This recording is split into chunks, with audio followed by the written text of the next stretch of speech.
भगवान के घर देर है अंधेर नहीं। न्याय हमें देर से ही सही लेकिन आज हमें न्याय मिला है। जो सर्व समाज ने, 36 कौम के भाइयों ने और बहनों ने, सभी ने जो न्याय की लड़ाई लड़ी थी, उसमें ये पहली जो सीढ़ी है, जो न्यायपालिका पर जो हमने भरोसा जताया और न्यायपालिका ने जो दूध का दूध और पानी का पानी करके आज हमें न्याय मिला है, उसमें एसपी राहुल बारिट, एडिशनल एसपी विद्या प्रकाश और अन्य जो अधिकारीगण हैं उनको मुलजिम माना है। तो ये हमारे लिए सबसे बड़ी खुशी है, लेकिन अभी न्याय की लड़ाई लंबी है। आपने जो याचिका लगाई थी उसमें क्या क्या तथ्य आपने कोर्ट के सामने पेश किए थे और किस प्रकार आपने क्लोजर रिपोर्ट को चैलेंज किया? जी, शुरू से ही हमने सभी ने कहा था कि ये इनकाउंटर नहीं है, ये हत्या है, लेकिन प्रशासन मानने को तैयार नहीं था, क्योंकि प्रशासन की हठधर्मिता और प्रशासन के जो अला जो है, छुपे हुए जो है उनके अला कमान जो जिनको बोलते हैं, तो उनके इशारे पे ये हत्या की गई थी। और ये मेरे बड़े भाई जो रुपेंद्र पाल सिंह जी है, उनके सामने बड़े भाई साहब आनंदपाल सिंह जी की हत्या की थी। उसके बावजूद उस समय न तो सीबीआई ने उनके कोई ऐसे बयान लिए, ना उनसे ऐसी कोई जानकारी ली। तो आपने जो तथ्य पेश किए उसमें से मुख्य तथ्य कौन सा था जिसके आधार पर आज कोर्ट में संज्ञान लिया है?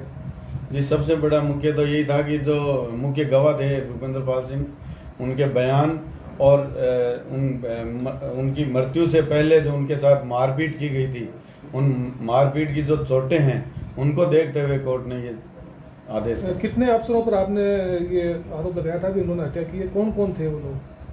हमने नहीं लगाया आरोप, हमने किसी पे आरोप नहीं लगाया। हमने तो ये कहा था कि ये फर्जी इनकाउंटर है और ये साफ दिख रहा है कि ये हत्या है, और जो इनमें थे उनको आरोपी बनाया जाए और उनको सजा दी जाए। तो पुलिस प्रशासन द्वारा जो एफआईआर करवाई गई थी, उन्हीं के द्वारा बताया गया था कि भाई राहुल बारिट थे, एडिशनल एसपी विद्या प्रकाश थे, ये सब लोग थे, उन्हीं के बताए हुए, उन्हीं के बयानों के आधार पर ये मुलजिम बने। अब ये लड़ाई लंबी है, इस लंबी लड़ाई की शुरुआत आज से हुई है। हालांकि इनकाउंटर को आज 7-8 साल हो चुके हैं। उस समय भी एक लड़ाई देखने को मिली थी, वो ज़मीन पर थी। ये लड़ाई है कोर्ट में। तो इस लड़ाई में आप कैसे जीत पाएंगे, कैसे इस लड़ाई को आगे बढ़ाएंगे? जी, कल हमें आदेश मिल जाएंगे और उस आदेश के बाद में जितने भी हमारे एडवोकेट्स हैं, भंवर सिंह जी तामड़िया है और जितने भी हमारे समाज के जो लोग हैं जो आंदोलन में थे, सभी लोग, हम लोग मुख्य जो लोग हैं वो सभी बैठ के डिसाइड करेंगे, वकील साहब भंवर सिंह जी तामड़िया के नेतृत्व में, कि आगे क्या करना है। जैसा वो कहेंगे और सभी लोग करेंगे वैसा हम लोग करेंगे। आपने सीबीआई की मांग उस समय जब इनकाउंटर हुआ था तब आपके परिवार ने आपने मांग की थी, लेकिन अब उसी सीबीआई की रिपोर्ट को, जो क्लोजर रिपोर्ट को आपने चैलेंज किया, उसको आज कोर्ट ने जो है वो नहीं मानते हुए एफआईआर करने का आदेश दिए। क्या कहेंगे, क्या इसमें रह गया था जो आपने सीबीआई को एक तरफ चैलेंज किया, दूसरी तरफ वापस सीबीआई का ये हुआ? देखिए, भारत में जो सबसे बड़ी जो जांच एजेंसी है उसको मानते हैं सीबीआई, और सीबीआई पे आप किसी भी मामले को देख लो, लास्ट में सीबीआई मांग करते हैं।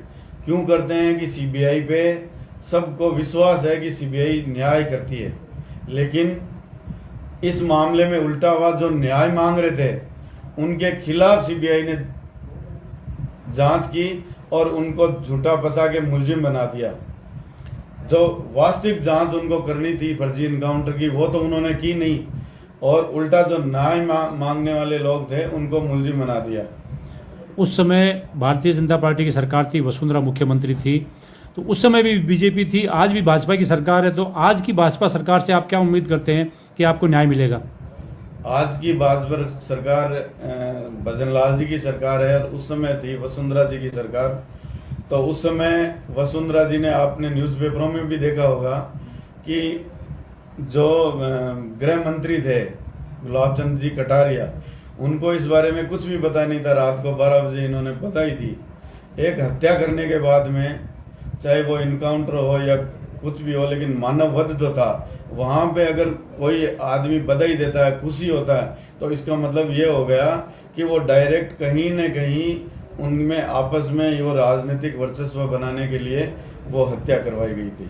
सुखदेव सिंह गोगामेडी की हत्या के बाद और अभी हाल ही में एक जयपुर में घटना हुई है, उसके बाद में मनजीत पाल सिंह को कितना खतरा रहा, आप कितने सतर्क हैं? जी, हम लोग सुखदेव सिंह जी की हत्या के बाद में काफ़ी हम लोग सावचेत हैं, लेकिन हम प्रशासन से कई बार मांग कर चुके हैं कि मुझे सुरक्षा दी जाए, मेरे परिवार को सुरक्षा दी जाए, ताकि हम लोग इस मामले में पैरवी कर रहे हैं तो हमें कहीं न कहीं इन जो ये 2, 4, 5 लोग हैं जो इस हत्या में शामिल थे भाई साहब की में, हमें इनसे खतरा है कि ये कहीं न कहीं हमारी हत्या करवा सकते हैं। इस आवाज़ को दबाने के लिए कि भाई इस मामले को आगे नहीं ले जाए। और मुझे पूरा विश्वास है अगर मेरी हत्या होती है तो मैं आपसे भी निवेदन करूंगा कि अगर मेरी इस दौरान हत्या होती है तो वो 100% उनको मुलजिम भी बनाया जाए। एक बात और है कि राजू ठेठ की जब हत्या हुई थी सीकर में, उसमें सबसे पहला नाम आपकी भतीजी आनंदपाल सिंह की लड़की चिन्नू का आया था। उसका कितना रोल है? चिन्नू आजकल है कहाँ, क्या कर रही है, आप क्या मानते हैं? जी, ये जब भाई साहब फरार हुए थे, सबसे पहले चिन्नू जो IIT करने वाली बच्ची है उसका नाम दिया था। कोई भी कितना भी बड़ा अपराधी हो अपने बच्चों को कभी कोई नहीं लेता, और जो IIT विदेश में कर रही है उसका नाम और उसको यूज़ में थोड़ी लेगा। लेकिन प्रशासन ने दबाव बनाने के लिए मेरे पूरे परिवार को, यहाँ तक मेरे जो जीजा है उनके भी फर्जी अफीम रख के, और इन्होंने विद्या प्रकाश जी के इशारे पे उनको मतलब जेल में डाला और वो कम से कम 5-6 साल तक जेल में रहे। फिर न्यायपालिका से उनको जमानत मिली। तो ये हर किसी न किसी मुकदमे में चिन्नू को मुलजिम बना रहे हैं, और ये चाहते हैं कि भाई किसी भी प्रकार से इस जो फर्जी इनकाउंटर है इसकी आवाज़ उठे नहीं, और ये हमेशा दबे ही रहें और हम संपूर्ण तरीके से फ्री रहें। तो चिन्नू यहाँ आती, अगर चिन्नू मान ली निर्दोष है तो फिर वो घर पे क्यों नहीं आती है? लगातार मुझे याद है कि आनंदपाल सिंह जब से जेल से फरार हुए उसके बाद में चिन्नू को यहाँ पे नहीं देखा गया है। जी, जब ये हर किसी मुकदमे में मुलजिम बना रहे हैं तो यहाँ पे अब हम लोग गवर्नमेंट चेंज हुई है तो हम भजन लाल जी सरकार से ये मांग भी कर रहे हैं बार बार कि भाई इसको दोबारा जितने भी मुकदमे हैं उनकी दोबारा जांच करें, और जो चिन्नू की भूमिका है उसको भी विशेष तौर से जांचें, क्योंकि उस बच्ची का कोई दोष नहीं है। जो IIT करने वाली बच्ची है उसके आपने इतने मुकदमे लगा दिए इन अकाओं के चक्कर में, तो उनकी सही जांच करके लाएं ताकि हम हमारी बच्ची को घर ला सकें।